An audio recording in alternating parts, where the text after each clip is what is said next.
Hi, I'm Dennis Buttimer. Welcome back to Tools and Tactics to Tame Your ADHD Brain. What do you do when you're mentally, emotionally overwhelmed? This is very common with ADHD. There's a lot of thoughts. There's certainly a lot of creative energy for certain, but there's also a feeling that you're not caught up, that you're late for something, that you're behind, and that there's so many things kind of scrambled around in your head, and it really can affect your emotions, which tend to be down here. So I want to tell you 3 things that you can do, 3 tips that will help you right away with this, and I want to encourage you to use these. Okay, number 1 is the 90-second reset.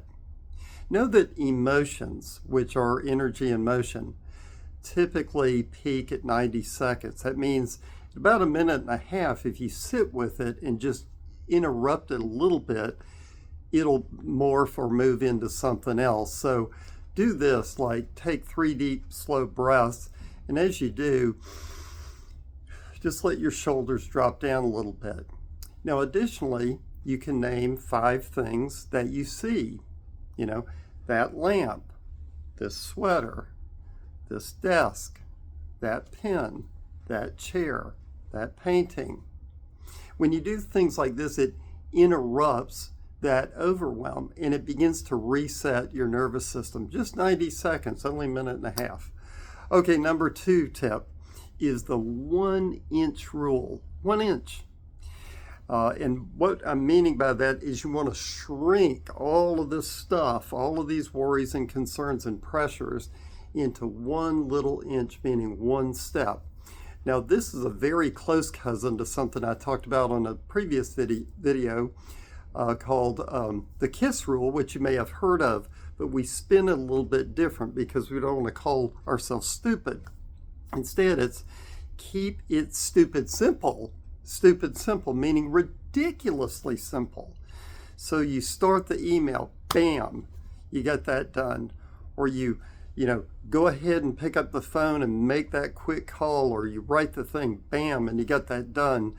And that thereby, you begin to build momentum and you pull yourself out of, that sort of paralysis. Remember, action is the enemy of paralysis. So, we're just talking 1 inch. One little step should get you going. Number 3, brain dump. Brain dump. So being able to reset your brain by purging it, externalizing. I've often talked about the importance, if you have ADHD, you must externalize what's in your head. I talk about using timers and reminders and all of that you can see and hear time and all of that. But with this, I'm talking about get a piece of paper. Really try not to type it or do it on your phone because the phone's a whole deal in itself and it's a temptation. Instead, get a piece of paper and just for like a minute, just write anything and everything that's on your mind. Oh my God, I'm these bills I got to pay and I'm supposed to meet with my boss and, I forgot to, take out the garbage, whatever all it is, and just purge it out there. And you alleviate all of that pressure that's in your head. So I want to give you a lot of encouragement about these 3 tips. And if I can help you, reach out to me, Dennis at ButtimerConsulting.com. Hit like, subscribe if you wish, and I'll talk to you again soon. And as always, I'm betting on you.